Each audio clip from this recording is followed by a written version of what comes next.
안녕하세요. 본격 실용 심리학 방송 어느 별에서 왔니 시즌 2 소설가 김연경의 애니어그램과 성격 이야기.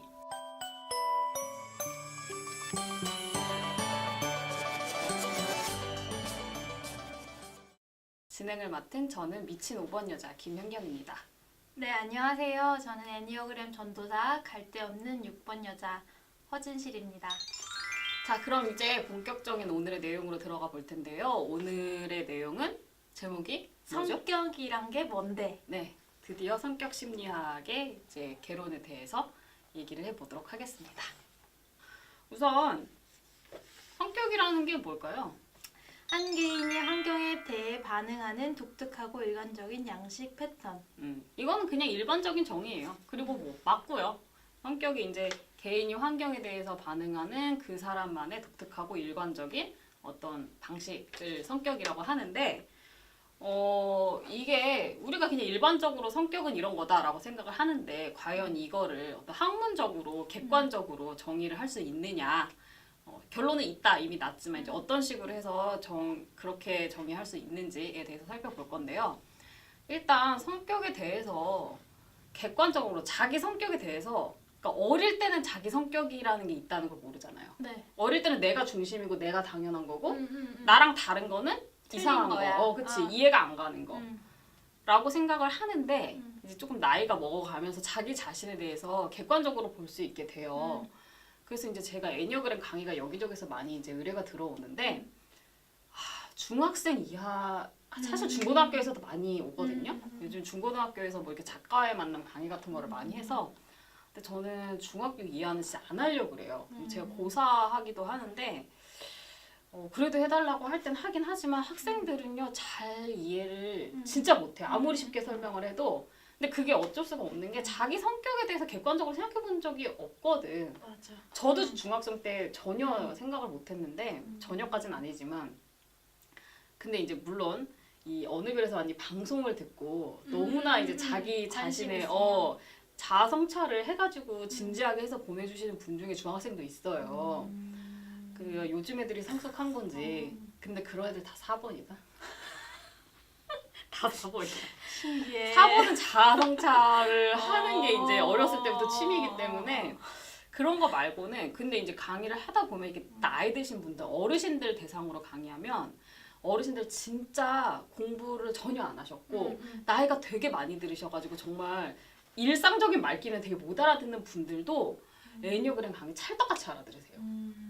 저 나이가 있어야 돼. 왜냐면 이 분들은 쌓인 데이터가 있어요. 그동안 인생을 살아오면서 그래가지고 얘기를 하면은 정말 잘 알아들으세요. 그래서 제가 아무래도 이거는 나이 경험 같은 거를 어떻게 무시할 수가 없는데 한 3, 40대는 돼야지 사실 저는 애니어그램에 대해서 이해할 수 있다고 생각을 하는데 우리 도사님은 네. 본인의 성격에 대해서 인지하기 시작한 게 어느 정도예요, 나이가? 제가 성격을 인지했다고 생각하는 거는 이제 중고등학교 때는 진짜 저에 대해서 뭐 자아 성찰이라는 이런 개념도 몰랐고 그냥 친구들이 얘기하는 제가 전부라고 생각을 했죠. 근데 이제 친구들이랑 트러블이 생기면 그때 조금 내가 이상한가? 라고 생각을 했지만 진짜 본격적으로 저에 대해서 생각하게 된 거는 진짜 20대 후반인 것 같아요. 그럼 어릴 때 친구들이 얘기하는 본인의 성격은 어땠나요? 저요? 진짜 깨발랄. 깨발랄. 깨발랄. 너무 명랑하고 약간 되게 개구지고 튀기 좋아하고 전형적인 7번 성격. 근데 지금 제가 아는 도사님이랑 좀 많이 다르다. 그래서 되게 오랜만에 보는 친구들은 야, 너 왜 이렇게 변했냐 이래요. 변한 거 맞죠? 네. 7번 날개였는데 5번 날개 쪽으로 약간 왔나? 좀 그런 것도 있고 아마 좀 차분해졌다 그래야 되나? 약간 나이 먹으니까 관종기도 되게 많았던 것 같아요. 어렸을 때는. 그래서 되게 7번 같은 성격으로 제가 많이 기억이 돼요. 근데 내가 보기에는 도사님은 아직 나한테 본 모습을 안 보여줬어. 6번이랑 방송하면서 좀 볼 수 있지 않을까 생각이 드는데 아니에요. 그래도 많이 낯 좀 풀었는데. 그러면은 본인 성격의 어떤 본인의 성격의 문제가 뭐라고 생각해요? 제 성격의 문제요? 좋은 점도 있겠지만 문제점에 부딪혔을 때 보통 네. 자기를 되돌아보잖아요. 네, 제 성격은요 너무 예민해요. 음. 까칠하고 음. 좀 비관적이죠. 6번 맞네. 좀 더러운 것 같아 성격이. 자꾸 생각하면 생각할수록 조금 슬퍼지는데 더러운 성격입니다. 더럽다며? 네, 인정합니다. 저 이거 인정하는 것도 되게 큰 발전이라고 생각해요. 몇 살 때 인정했어요? 얼마 안 됐어요. 얼마 안 됐어요. 진짜 얼마 안 됐어요. 저 만나고 나서예요? 아니면 그 전이에요? 우리 만난 만나고 3년 됐잖아. 나서예요. 아 진짜? 네. 어. 진짜 저는 진짜 개가천선했습니다. 애니어그램이 좀 도움을 줬나요? 네, 애니어그램이 저에게 진짜 영향이 많았죠. 음. 그러니까 이렇게 막 애니어그램을 엄청 막 동네방네 막 다 소문내고 다녀가지고 전도사라는 별명까지. 그러니까요. 저는 이제 제 성격이 문제라고 생각한 거는 이제 저도 나이 먹어서인데 중고등학생 때는 음. 사람들이 정말 나랑 다르다라고 생각을 했어요. 그러니까 저는 감정을 정말 이해하지 못했어요. 근데 그게 다르다로 인식했어요? 틀리다라고 인식했어요? 틀리다라고 인식하진 않았어요. 네, 틀리다라고 인식하지 않았고 전 되게 틀리다라고 생각했어요. 남이 그러니까 되게 어. 이기적인 거죠. 내가 나밖에 틀렸다라고는 생각 안 했어요? 몰랐어요. 그런 생각조차 못했고 그냥 무조건 내가 맞다라고 생각을 했죠. 근데 이게 트러블이 생길 수밖에 없는 거예요. 그렇죠. 네. 그래서 저는 절대 남이 잘못했다고 생각한 적은 없는데 그렇다고 내가 문제라고 비관적으로 생각한 적도 사실 없긴 해요. 그냥 외롭기는 했어요. 그래서 감정이라는 거를 그러니까 몰라요. 저는 5번 유형들 분들도 이거를 많이 보시지만 5번이라고 다 그럴까는 잘 모르겠고 저는 좀 극단적인 5번이라 감정에 대해서 전혀 이게 약간 자폐기가 있어요. 나중에 이게 애니어그램 아니면 그냥 성격 심리학에서도 보면 아 나는 자폐 쪽이구나라고 생각을 하는데 이게 자폐가 정말 뭐 주변에 있으신 분들은 너무 자폐를 가볍게 말하거나 뭐 비하한다고 생각하실 수도 있지만 이게 자폐도 모든 그런 이제 정신 지체나 모든 정신 질환이 경중이 있는 네, 거죠? 경계가 완전 딱 있는 게 아니라 이게 있는데 저는 약간 그 계열인 게 그런 감정을 전혀 읽지 못하고 나도 그거를 경험해 본 적이 없으니까 사람들이 비합리적으로 행동하잖아요. 그건 너무 당연한 거거든요. 근데 나는 내 머릿속에 합리밖에 없으니까 사람들이 행동하고 나 때문에 상처받고 그거를 이해할 수가 없는 거예요. 그래서 많이 생각을 했어요. 그리고 사람들의 행동을 관찰을 하고 어떻게든지 내가 이해를 해보려고 노력을 하다 보니까 이제 심리학 같은 거에 관심을 많이 가지게 된 것 같고 근데 이제 애니어그램을 접하면서 5번 유형의 설명을 보면서 그때 저는 이게 내가 나만 이런 게 아니고 이런 유형이 있다는 거면 또 어딘가 이런 사람들이 있다는 거잖아요. 5번끼리 접선을 잘 못하거든요. 왜냐하면 각자 이렇게 구레고 이렇게 하고 있기 때문에 접선이 안 되니까 그런 사람이 분명히 있었을 텐데 내가 모르는 거지. 그래서 그때 정말 제가 너무 해방된 기분이었단 말이에요. 네, 그래서 제가 이제 애니어그램에 빠져들기 시작을 했고 그 틀로 보니까 이제 다 이해가 되더라고요. 성격 심리학은 그보다 나중에 접했고 아무튼 이렇게 분명히 우리 다 돌아보면은 나이가 어느 정도 있으신 분들은 자기 성격에 대해서 남들이 얘기하는 거에 저게 아닌데 막 오해라고 생각을 하기도 하고 그러나 나중에 지나고 보니까 남의 말이 맞았다는 걸 알게 되기도 하고 뭐 이렇게 다 자각하신 적이 있을 텐데 이 성격이 근데 진짜 실체가 있냐 그럼에도 불구하고 다 이런 경험이 아니야 근데 내가 보면은 되게 나이 먹어도 없는 사람도 많아요. 있어요. 진짜 많아요. 생각보다 너무 많아. 맞아. 자아 성찰 전혀 안 하고 그냥 내가 맞는 거고 나랑 틀리면 그냥 제가 틀린 거고 이렇게 생각하는 사람 갑자기 속이 답답해지는 맞아요. 고구마 먹은 이 머릿속에 이게 몇 명이 떠오르면서 그런 분들이 이 방송 꼭 보셨으면 좋겠습니다. 근데 문제는 또 잘 안 보신다. 그런 관심이 없어. 진짜. 그래서 뭐 성격에 대한 대표적인 회의들 제가 저번 시간에 이제 읽어드린 거 있었는데 또 읽어주세요. 성격의 실체를 명확히 정의할 수 있는가? 성격을 객관적으로 측정할 수 있는가? 성격이 한 사람의 인생에 명백히 의미 있는 변수인가? 예, 이런 것들에 대해서 사람들이 그렇지라고 이렇게 자신 있게 말을 못하기 때문에 성격에 대해서 얘기한다고 하면은 무슨 뭐 혈액형 별자리 있냐 약간 사이비 같이 보시는데 이 모든 질문에 대해서 답은 예스고요. No doubt 의심하지 마세요. 이미 현대 심리학, 사회과학에서 다 증명이 되었어요. 그래서 대충 어떤 식으로 증명이 되었는지 설명을 간단하게 드릴게요.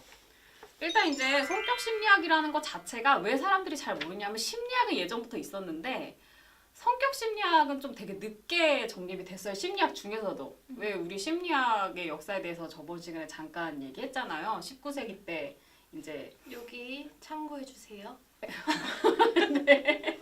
19세기 때 떨어져 나왔어요. 철학에서 심리학이. 그래서 심리학이 독립된 학문 분야가 됐는데 그 중에서도 이제 성격 심리학은 더 늦게 정립이 됐어요. 최근에 정립이 됐는데 그 이유가 뭐냐면 성격에 대해서 연구를 하는 게 시간이 오래 걸려요. 왜냐하면 뭐 아까 그 회의를 봐서도 알겠지만 성격이 한 사람의 인생에 명백히 의미 있는 변수인가 이거 증명하려면은 한 사람을 평생을 봐야 돼요. 시간이 오래 걸리죠. 그렇죠. 19세기 후반에 연구를 시작했다 하더라도 거의 한 세기는 지나야지 사람의 일생에 대해서 이제 성격이 미치는 그런 영향이 데이터가 생길 거 아니에요. 그러니까 당연히 오래 걸리지. 평생 동안 봐야 되니까. 평생 성격이 안 변하나? 우리 맨날 그잖아. 성격이 변하는 거다. 그러니까 실체가 없다. 그럼 변하는지 안 변하는지 평생 봐야 되잖아요. 그러니까 당연히 오래 걸리죠. 그래가지고 이제 최근에 이제 여러 심리학자들이 각자 고안한 성격 측정 도구가 이제 5대 성격 특성으로 통합 정리된 게 제가 보면은 한 2000년대 초반 정도인 것 같아요. 그때 책들이 많이 나왔어요.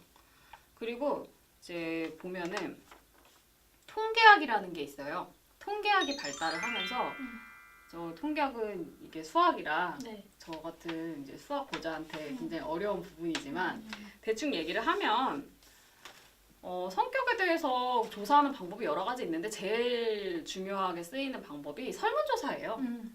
지금 내 성격이나 뭐 나의 어떤 행동 패턴에 대해서 많은 사람들한테 설문조사를 하고 그거를 시간이 지날 때 계속해서 지속적으로 받는 거예요. 같은 사람한테.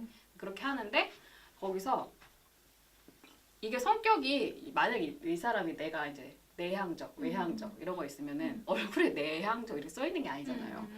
이 사람의 행동 패턴을 보고 성격을 파악하고 측정을 할 수 있단 말이에요. 그러면은 과연 내향적이고 외향적이라는 성격 특성이 있다면 그거를 보여주는 행동 패턴이 뭐가 있을까?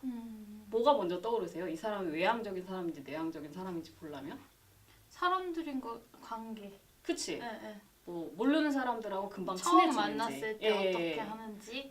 사람 많은 데를 좋아하는지 뭐 대충 우리가 떠오르는 그런 행동 패턴이 있잖아요. 그래서 이제 심리학자들이 뭐 수십 수백 가지의 행동 패턴들을 이렇게 봐가지고 이제 설문조사를 해가지고 정리를 했는데 그러면은 예를 들어서 이런 행동 패턴이 그러니까 하나의 성격 특성에 관계된 행동 패턴이 쭉 있어야지 그거는 이 성향이 있다고 증명될 수 있는 거예요. 이 사람이 성격이 이렇다고 했는데 이렇고 해서 이게 정리가 될 수 없어요. 일반성이 없으면 그거는 성격 특성이라고 할 수가 없죠. 네. 그래서 이제 통계학을 보면은 그러면 이 사람이 정말 이래서 이런 건지 그거를 다 그 변수를 증명을 해야 돼요. 뭐 예를 들어서 이런 거야. 비타민이 정말 건강에 도움이 되나 이거 보려면 왜 비타민을 먹는 사람 군과 비타민을 안 먹는 군을 건강 상태를 측정을 해요. 근데 비타민을 잘 먹는 쪽이 건강 상태가 좋게 나왔어. 그러면은 비타민이 건강에 좋다라고 결론을 내릴 수 있을까요? 있죠. 그것만 갖고 결론 내릴 수 없다? 왜 그러냐면 이런 설명도 가능해. 비타민이 건강에 좋은 게 아니라 비타민을 챙겨 먹는 사람은 모든 것에서 성격이 그러니까 다른 생활 습관이 다 건강에 좋게 할 거란 말이에요. 대체로. 왜냐면 비타민 챙겨 먹잖아. 일단 그 사람들은. 건강을 이미 생각하고 있다라는 그렇죠. 거니까. 그래서 그러면은 이런 변수들을 다 제거를 해야 돼. 그래서 다른 변수들을 다 똑같이 만들고 그 다음에 비타민만 다르게 해가지고 시작점이 같아야 된다는 그렇죠. 그래야지 비타민이 진짜 건강에 좋다는 걸 증명을 할 수가 있거든요. 그러니까 이 사람들의 다른 것까지 다 분석을 해야 되는 거예요. 다른 생활 습관까지 다 데이터를 넣어서 이거를 이제 저 같은 수포자는 이해할 수 없는 여러 가지 요인 분석이라고 하더라고요, 그거를. 그래서 정말로 연관이 있는 변수가 뭔지 분석해내는 방법이 있어요. 이 통계학도 이제 발달을 늦게 했기 때문에 이제 성격 심리학이 늦게 이제 정립이 될 수밖에 없었는데 네. 그래서 행동 양식의 요소들 가운데 특정 상관관계가 있다는 게 증명이 됐어요. 제가 예를 들어서 드릴게요. 네. 예를 들어서 자 여행을 좋아한다 라는 행동 그 양식이 있습니다. 여행을 좋아하시나요? 여행이요? 그냥 그래요. 보통이에요. 저도요. 네. 그다음에 경쟁심이 강하다라는 행동 특성이 있어요. 자, 경쟁심 강하세요? 기본적으로는 강한데 그게 이제 머리로는 별로 이제는 쓸데없다라고 생각해요. 저는 기본적으로는 강한 것 그렇구나. 같아요. 네. 그럼 경쟁심은 없는 편인데 여기서 중요한 건 뭐냐면 여행을 좋아하는 거랑 경쟁심이 강한 거랑 상관관계가 있느냐 이거예요. 그러니까 여행을 좋아하는 사람일수록 경쟁심이 강한 경향이 있느냐 뭐 100%는 아니지만 인간 행동 중에 100%는 없습니다. 맞아요. 있을까요 없을까요? 뭐가요? 여행 좋아하는 연관성이 거랑 맞춰보세요. 있을 것 같아요. 있어요. 응. 여행을 좋아하는 사람일수록 경쟁심이 강한 경향이 있고요. 이거는 외향성이랑 관계가 있어요. 외향적인 사람은 이제 이런 성격 특성에 대해서는 자세히 나중에 얘기를 하겠지만 자극을 좋아하는 거예요. 외부 자극을. 새로운 거. 네, 이기는 것도 외부 자극이거든요. 이겼을 때 이 보상 심리가 확 온단 말이에요. 그런 걸 좋아하는 사람이 여행도 대체로 좋아하더라. 이게 이제 분석을 통해서 밝혀진 거예요. 상관관계가 있다. 또 하나 경쟁심이 강한 거랑 우울증이랑 관계가 있을까요? 없을까요? 있겠죠. 그렇죠. 경쟁심이 강하면 뭔가 그것 때문에 업다운 때문에 그쵸. 경쟁심이 강해서 이기면 좋지만 이기지 못할 때 좌절감이 들겠죠.